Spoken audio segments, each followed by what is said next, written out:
This is Oweleketv, and thanks for always being there. I am Hadiza Galadima.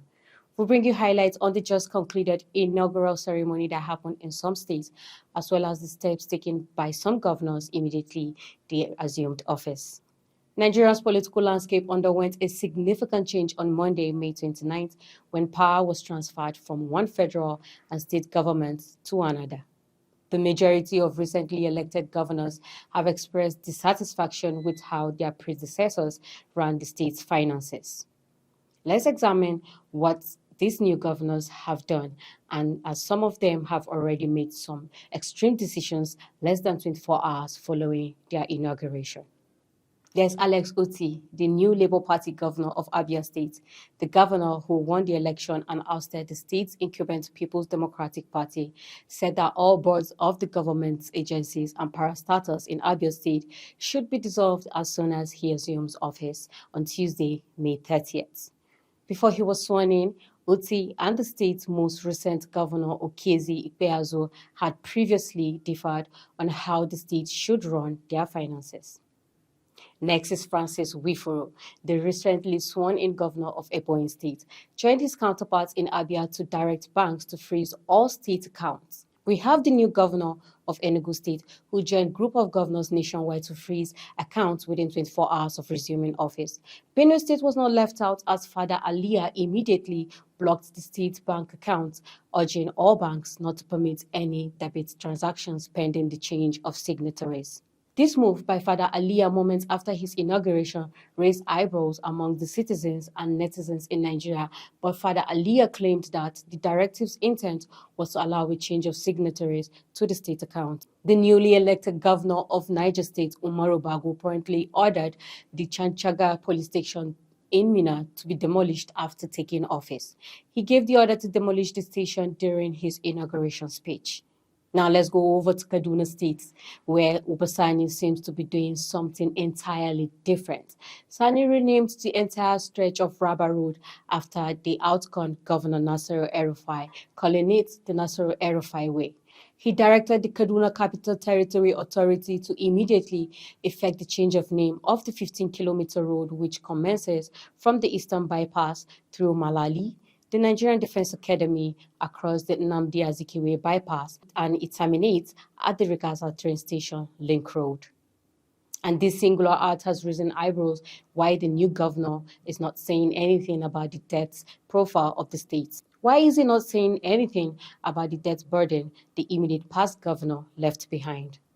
Former governor of Kaduna State, Malam Nasir El-Rufai, has said that as at the last financial year, Kaduna State has the following liabilities: domestic debt of 64.54 billion naira, other contingent liabilities 16.06 billion naira, and foreign debts of 577.32 million US dollars. El-Rufai made this known in his address during the inauguration ceremony of the new Kaduna State governor, Senator Ubasani, at the Murtala Square, Kaduna, on Monday. El-Rufai said Kaduna State has spent 818.9 billion naira as capital expenditure between 2015 and 2022 in the prosecution of their first and second state development plans, attracting nearly 5 billion US dollars in foreign and domestic investments that created jobs, improved tax receipts, and laid a solid foundation for the future. In his speech, the incoming governor of Kaduna State, Ubasani, assured of his administration's willingness to strive towards maximizing the resources of the state while assuring to prioritize security of lives and properties. The inauguration was colorful with dignitaries from all walks of life. The Emir of Zozo, Ambassador Nuhu Bamali, was also present, including former and 7 members of the National and State House of Assembly, amongst others. Let's now bring you highlights of the inauguration that happened in different states on Monday.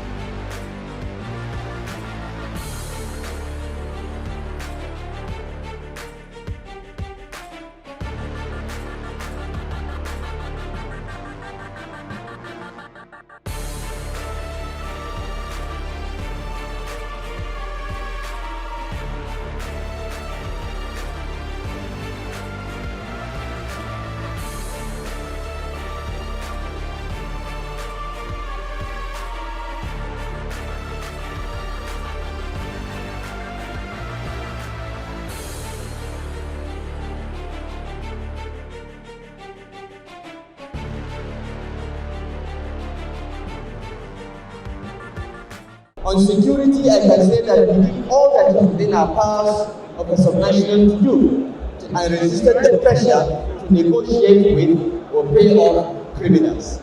We are leaving behind a net cash balance in our treasury single account of about 5 billion naira after deductions for the payment of salaries, pensions, and dues to the local government councils, and US dollar 2.05 million in our domiciliary account as of yesterday, the 28th May 2023. Kaduna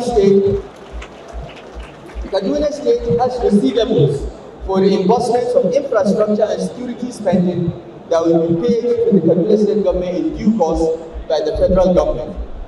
These receivables are estimated at about 41 billion naira that we hope the government of Masani will receive in due course.